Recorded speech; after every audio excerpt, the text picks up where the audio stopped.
In June 2022, Ukraine received its first M142 HIMARS rocket artillery systems. Within 2 weeks, the nature of the war changed. Russian ammunition depots that had been untouchable behind the front lines too far from Ukrainian artillery were suddenly within range.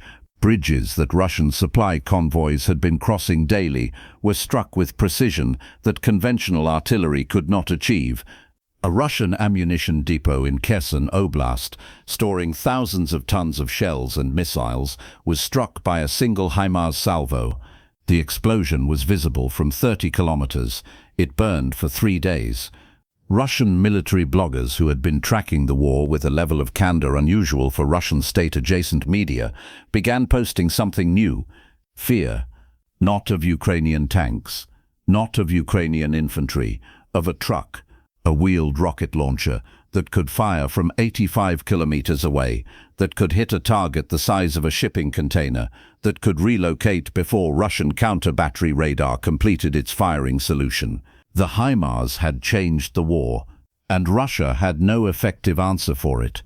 To understand why the HIMARS was so transformative in Ukraine, you need to understand what it actually was and what it replaced. Artillery has been the dominant weapon of ground warfare since the Napoleonic era. More casualties in every modern war have been caused by artillery than by any other weapon. But conventional artillery, the howitzers and cannon that had defined the battlefield from the Somme to the Gulf War, had fundamental limitations. Range. Most conventional howitzers fired at maximum ranges of 20 to 40 kilometers. Russian supply depots, command posts and logistics facilities were located beyond that range deliberately in the belief that they were safe. Accuracy. Conventional artillery rounds disperse over a wide area around their intended target. A howitzer battery firing at 20 kilometers might have a circular error probable, the radius within which 50% of rounds fell, of 100 meters or more. Destroying a specific building, a specific vehicle, or a specific bridge required firing dozens of rounds, hoping some landed close enough. Reaction time. Conventional artillery took time to set up, fire, and relocate. The time window between the first shot and a counter-battery response was wide enough to be survivable, but not unlimited. HIMARS addressed all 3 limitations simultaneously. The Guided Multiple Launch Rocket System Round, the GMLRS, was a rocket with a GPS guidance system that corrected its trajectory throughout flight. It could hit a specific 2 meter by 2 meter target at ranges up to 85 kilometers with a circular error probable of less than 1 meter. Less than 1 meter. A single GMLRS round could hit a vehicle window at 85 kilometers from a truck. The M142 HIMARS vehicle itself was a wheeled platform, a modified 5-ton truck, the FMTV chassis that American logistics forces used throughout their fleet. It was not armored. It was not purpose-built as a military vehicle. It was a truck with a launcher module on the back. The launcher carried 1 pod of 6 GMLRS rockets, or alternatively, 1 ATAC-EMS tactical ballistic missile. The pod was reloaded from a resupply vehicle in minutes. The crew was 3: driver, section chief, and gunner. The gunner operated the fire control from inside the armored cab. The rockets were fired from inside the cab. The crew never had to leave the vehicle to fire. Setup time from arrival to first shot was less than 5 minutes. Time from first shot to departure was less than 1 minute. The entire sequence, arrive, fire 6 rockets at 6 different GPS-programmed targets 85 kilometers away, depart, could be completed in under 6 minutes. Russian counter-battery radar, which could track incoming artillery shells and compute back to the firing position, had a reaction time measured in minutes. By the time the radar computed the HIMARS firing position and Russian artillery responded, the vehicle was already moving. The HIMARS did not just hit targets precisely at long range. It was effectively unhittable itself.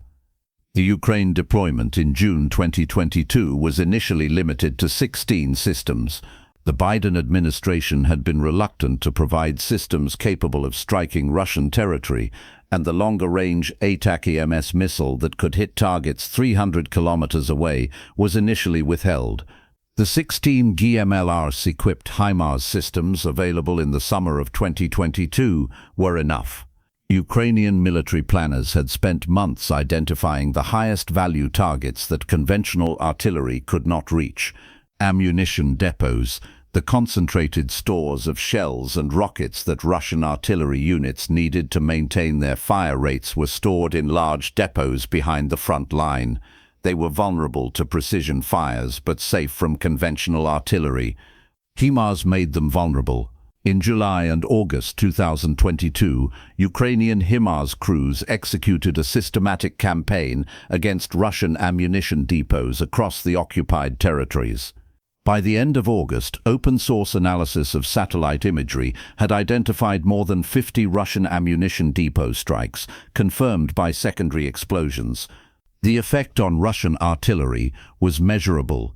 Russian fire rates, which had been averaging 60,000 shells per day in the spring of 2022, fell sharply as ammunition stocks were depleted by the depot strikes.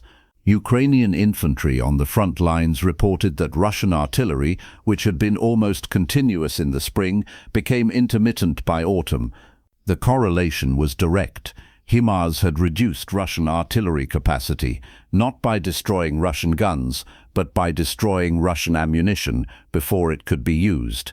The Kharkiv counter-offensive of September 2022, the fastest Ukrainian advance of the war, was enabled in part by the suppression of Russian artillery capacity that HIMARS had achieved in the preceding months. Russian forces that might have stopped the Ukrainian advance with artillery could not do so because their ammunition was in burning depots hundreds of kilometers from the front line. The HIMARS also changed the bridge war. Russian forces in southern Ukraine, particularly in Kherson Oblast, depended on bridges across the Dnipro River for their supply lines. Ukrainian HIMARS crews struck the bridges, not by destroying them completely. The Antonivka road bridge over the Dnipro, struck repeatedly by HIMARS rounds, was damaged enough to prevent heavy vehicle crossing, but not demolished. Ukrainian crews returned to the same bridge multiple times, targeting the repair crews as they attempted to fix the previous damage. Russia eventually moved to pontoon bridges and ferries. HIMARS struck those too. The logistical strangulation of Russian forces west of the Dnipro contributed directly to Russia's decision to withdraw from Kherson in November 2022, one of the most significant territorial retreats of the war. A bridge had been destroyed by a truck that fired GPS rockets from 85 kilometers away. By the end of 2022, Russia had adapted partially to the HIMARS threat. Russian ammunition depots were dispersed to smaller, more numerous sites. Russian supply lines were rerouted away from predictable choke points. Russian electronic warfare efforts targeted GPS signals to degrade HIMARS accuracy.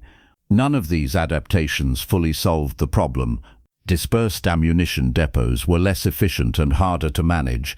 Rerouted supply lines were longer and slower. GPS jamming degraded but did not eliminate GMLRS accuracy. The HIMARS maintained its effectiveness throughout 2023 and into 2024, even as both sides adapted to each other's capabilities. Ukraine eventually received ATAK-MS missiles, first the older 165-kilometer range variant, then the 300-kilometer range version.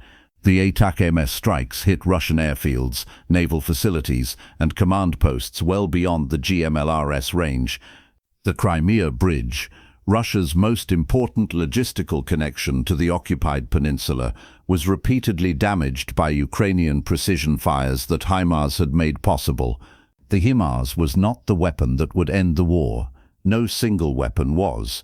But it was the weapon that broke the Russian assumption that Ukrainian military forces could be outranged and therefore safely ignored at depth. Russia had built a war plan that relied on logistics safety behind the front line. Ammunition could be stockpiled, command posts could operate, bridges could supply. HIMARS eliminated that safety. Every Russian logistics node within 85 kilometers of the front became a target. Every Russian commander knew it. Every Russian supply planner had to account for it. The truck that America built for desert wars, that had been designed to support American conventional operations in the kind of open terrain where logistics vulnerabilities were predictable, turned out to be exactly what Ukraine needed to strike the vulnerabilities in the Russian system. The war changed in June 2022, not because of a new tank, not because of new aircraft, because of a truck and 85 kilometers of precision.